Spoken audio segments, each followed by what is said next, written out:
Secretário do Tesouro dos Estados Unidos Bessent sobre Tarifas, 30 de abril de 2025. Secretária de Imprensa Karoline Leavitt e Scott Bessent discutem tarifas e acordos comerciais. Thanks so much for being here. I have a question for Secretary Bessent.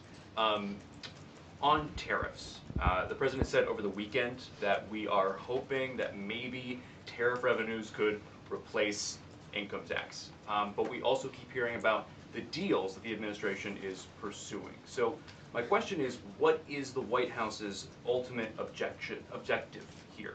Do you want to have long-term tariff revenue or deals that might reduce those tariffs? I think it's a combination of both. So we're going to take in long-term tariff revenue. We put a process in place. We have 18 important trading relationships. We will be speaking to all of those partners, or at least 17 of them, over the next few weeks. Many of them have already come to Washington. What President Trump is referring to is the ability for tariff revenue to give income tax relief. And I think there's a very good chance that we will see this in the upcoming tax bill. The president campaigned on no tax on tips, no tax on Social Security, no tax on overtime, and the restoring interest deductibility for autos, for American-made autos. So tariff income could be used for tax relief on all those immediately. So you think that there is a role for significant tariff revenue in U.S. fiscal policy? I think that it is something that got put away a long time ago, and I think that tariffs will bring back American manufacturing and generate substantial revenues. On manufacturing, we've seen some pretty grisly surveys this month from the Philly Fed, which saw the biggest drop since May of 2020, and the Dallas Fed, similar plunging outlook, poor shipping orders. What are American manufacturers not understanding about your push for onshoring in the U.S.? Well, I think I was in the investment business 35 years, and I learned to ignore the survey data and look at the actual data, and the actual data has been quite good. The job data is good. Americans keep spending, and as Karoline said, we have these incredible commitments to bring manufacturing back on shore with record investment by domestic corporations and foreigners who want to come into the U.S. Thank you so much, Karoline. Thank you, Mr. Secretary. The Chinese continue to say that the U.S. and China are not engaged in any consultation or negotiation on tariffs. You recently said you've talked to your counterpart, but more about, quote, traditional things like financial stability. So can you clarify, is the administration talking to Beijing specifically about tariffs or not? Well, we're not going to talk about who's talking to whom, but I think that over time we will see that the Chinese tariffs are unsustainable for China. I've seen some very large numbers over the past few days that show if these numbers stay on, Chinese could lose 10 million jobs very quickly, and even if there is a drop in the tariffs, that they could lose 5 million jobs. So remember that we are the deficit country. They sell almost 5 times more goods to us than we sell to them. So the onus will be on them to take off these tariffs. They're unsustainable for them. And they are saying you guys are not talking about it. So is that true? Look, they have a different form of government. They're playing to a different audience. So I'm not going to get into the nitty-gritty, again, of who's talking to whom. But as I said, I believe for the Chinese, these tariffs are unsustainable. And very quickly, 2 days ago, you said you didn't know if President Trump had spoken to Xi Jinping. Do you know now? Again, I would say Karoline and I have a lot of jobs around the White House. Running the switchboard isn't one of them. Bloomberg, go ahead. Secretary Bessent, thank you so much for being here this morning. You've talked about the importance of giving investors certainty when it comes to the market, yet the Trump administration is continuing to negotiate several complex trade deals in a very sort of compressed time frame. When do you expect you'll be able to give the market some certainty around those deals? Do you have a deadline? Is it the 90-day pause? What are we looking at here? Good question. And I think one thing that has been a little disconcerting for the markets is, President Trump creates what I would call strategic uncertainty in the negotiations. So he is more concerned about getting the best possible trade deals for the American people. We had 4 years of bad deals for decades of unfair trading, and we are going to unwind those and make them fair. What we are doing is we've created a process. I think the aperture of uncertainty will be narrowing, and as we start moving forward announcing deals, then there will be certainty. But certainty is not necessarily a good thing in negotiating.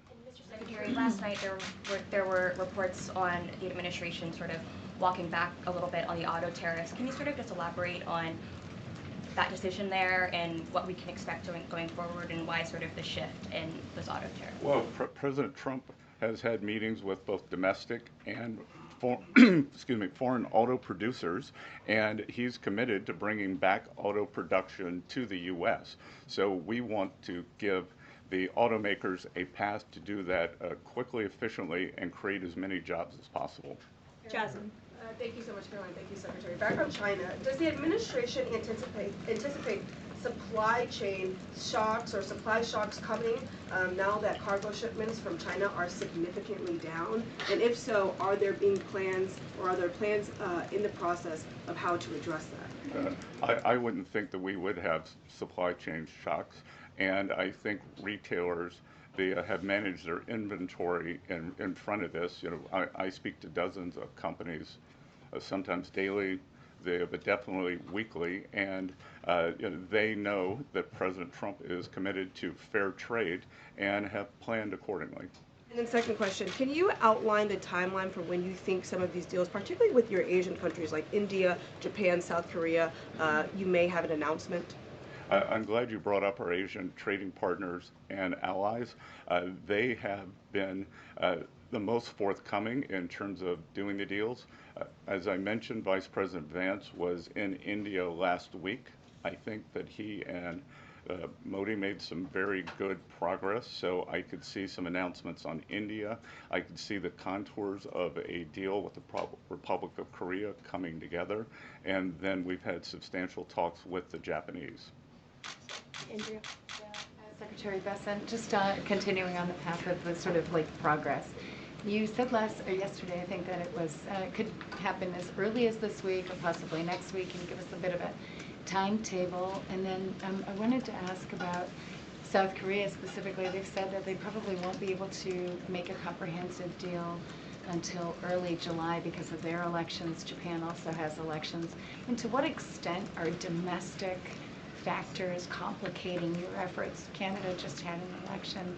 Are you seeing that you might have to think about delaying the 90 days? Well, I would actually take the opposite tack, that I think from our talks that these governments actually want to have the framework of a trade deal done before they go into elections to show that they have successfully negotiated with the United States. So we are finding that they are actually much more keen to come to the table, get this done, and then go home and campaign on it.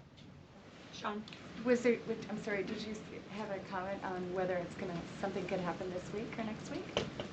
For a deal. So, you said yesterday. Again, I think that we are very close on India. And in India, just a little inside baseball, India, in a funny way, is easier to negotiate with than many other countries because they have very high tariffs and lots of tariffs. So it's much easier to confront the direct tariffs when as we go through these unfair trade deals that have been put in over decades, that the non-tariff trade barriers can be much more insidious and also harder to detect. So a country like India, which has the posted and ready tariffs, it's much easier to negotiate with them. So I think the India negotiations are moving well. Sean, go Hi, Mr. Secretary. So it was reported this morning that Amazon will soon display a little number next to the price of each product that shows how much the Trump tariffs are adding to the cost of each product. So isn't that a perfect crystal clear demonstration that it's the American consumer and not China who is going to have to pay for these policies? I will take this since I just got off the phone with the president about Amazon's announcement. This is a hostile and political act by Amazon. Why didn't Amazon do this when the Biden administration hiked inflation to the highest level in 40 years? And I would also add that it's not a surprise because, as Reuters recently wrote, Amazon has partnered with a Chinese propaganda arm. So this is another reason why Americans should buy American. It's another reason why we are onshoring critical supply chains here at home to shore up our own critical supply chain and boost our own manufacturing here. Is Jeff Bezos still a Trump supporter? Look, I will not speak to the president's relationships with Jeff Bezos, but I will tell you that this is certainly a hostile and political action by Amazon. And Secretary, if you have anything to add. Yeah, I would also add that the bringing down the terrible Biden inflation has been a priority for the first 100 days of the Trump administration, and President Trump has done a great job of leading that since January 20th. Interest rates, mortgage rates are down, gasoline and energy prices are down. We're expecting the further decreases, and as Karoline said, the big tax on consumers that goes unnoticed is deregulation or regulation, and we are deregulating and bringing that down. So, from a household income point of view, we would expect real purchasing increases. We've seen them over the first 100 days, and we would expect that to accelerate. We are doing peace deals, trade deals, tax deals, and deregulating. And the deregulation is a longer lead time, but I think by the third and fourth quarters, that's really going to kick in. Kelly, go ahead. Thank you, Caroline. A question for you and Secretary Bessent. We talk a lot about volatility and uncertainty in the marketplace, and the president has stated all along that he's more concerned about mainstream America, the American worker. You just talked about deregulation and this entire fair trade and reciprocals. What is your message to the American people in terms of letting them get through this disturbance and the outcome being greater and a greater good for the American worker, the American people, the American families? I would say trust in President Trump. There's a reason he was reelected to this office. It's because of the historic success of his economic formula in the first term, and as I laid out at the beginning of the briefing and the Secretary has talked about and the President talks about every day, there's a proven formula that works. Massive deregulation, energy independence, and tax cuts, which are coming. And the Secretary is working very hard on that with our counterparts on Capitol Hill. If you want to talk about that, that's a huge deal to put more money back into the pockets of hardworking Americans. As for the fair trade deals the president is trying to negotiate, he's not just righting the wrong of the mess that he inherited from the past 4 years of the Biden administration. This is a mess that has been created for the past 4 decades that has sold out the middle class, that has moved jobs overseas. You think about our heartland, middle America, what towns used to look like, what they look like today. President Trump wants to restore the golden age, and it's a process to do that, and that process is underway, but he's put together a fantastic trade team. Secretary Bessent, Secretary Lutnick, Jamieson Greer, all working incredibly hard on this effort 24/7, but tax cuts are coming, and that's key. And Mr. Secretary, why don't you talk a little bit about that? Yeah, so it's really a three-legged stool in the economic policy. It's trade, it's tax, and it's deregulation. So we are in the midst of addressing, as Karoline said, these long-term trade imbalances.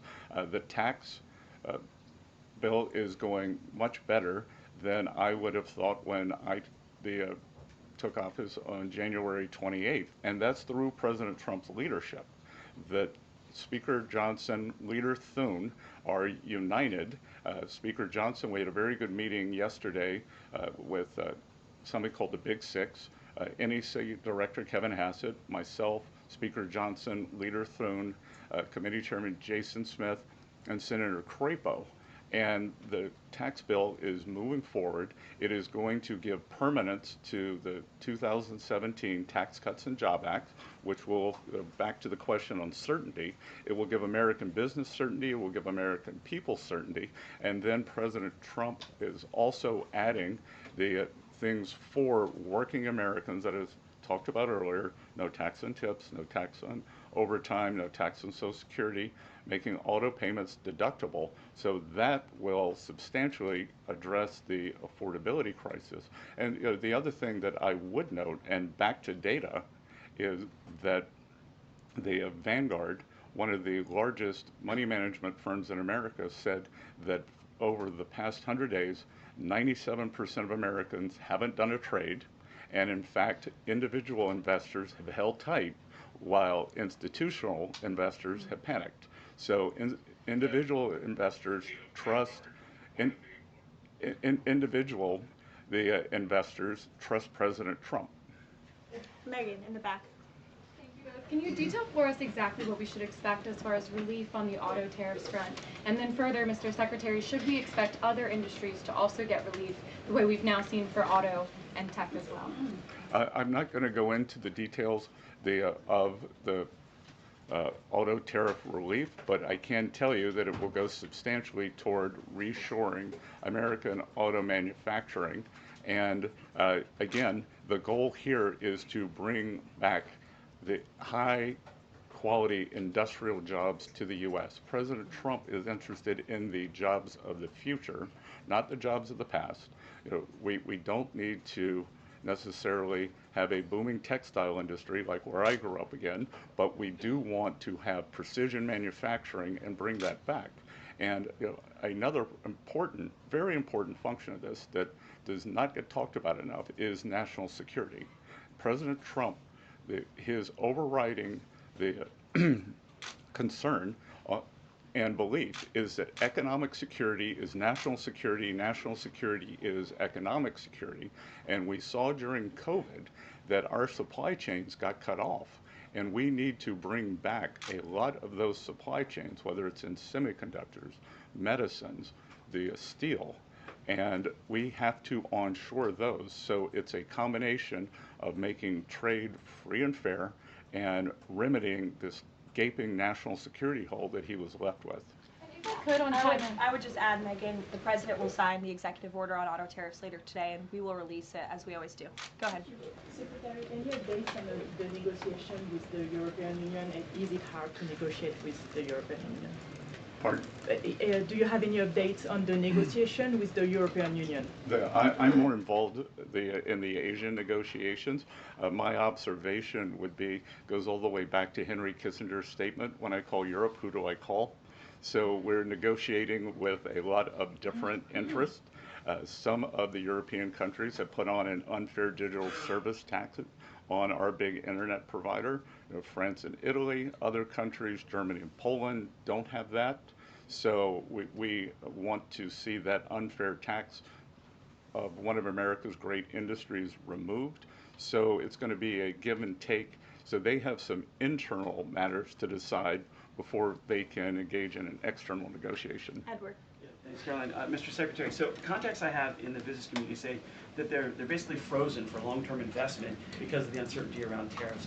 How long do you think President Trump has to make a deal before there's damage to the economy? Look, I think that what we're seeing is that business leaders, they've gone into a pause, and I think we're going to give them great certainty on this tax bill. And I think over the next couple of weeks, as I said, we have 18 important trading relationships. We'll put China to the side. 17 they are in motion. And then, as I said yesterday, I think there's a very good chance we're going to get this tax bill done. And the tax bill is going to be very powerful for domestic U.S. investment. So what we are going to do, one of the most powerful parts of President Trump's 2017 tax bill was full expensing of equipment. We are going to make that, as President Trump said in his speech to Congress, that will be retroactive to January 20th. The other thing that we are looking to add is full expensing for factories. So bring your factory back. You can fully expense the equipment and the building. We will couple that with deregulation, cheap energy, and regulatory certainty, and that will continue to make the U.S. the greatest destination for domestic and foreign investment. And the president, well, if I can follow, just the president said that world leaders would like to meet with him in Rome, in Vatican City, about trade. Other than President Zelensky, who did the president meet with and about trade, and when could we get some of those deals? The president met with President Zelensky, as you know, which we talked about, and the president continues to be engaged with his fellow leaders around the world in the European Union. You've seen many of them visit the White House. I want to harp on, in closing, the point the Secretary just made. On the campaign trail, the president promised the American public that he was going to make America the best country in the world to do business again. The lowest taxes, lowest regulation, lowest energy costs of anywhere in the world. And if you do business in the United States, you won't pay a tariff, you won't pay a price. That's not just good for companies around the world, but it's good for the American worker.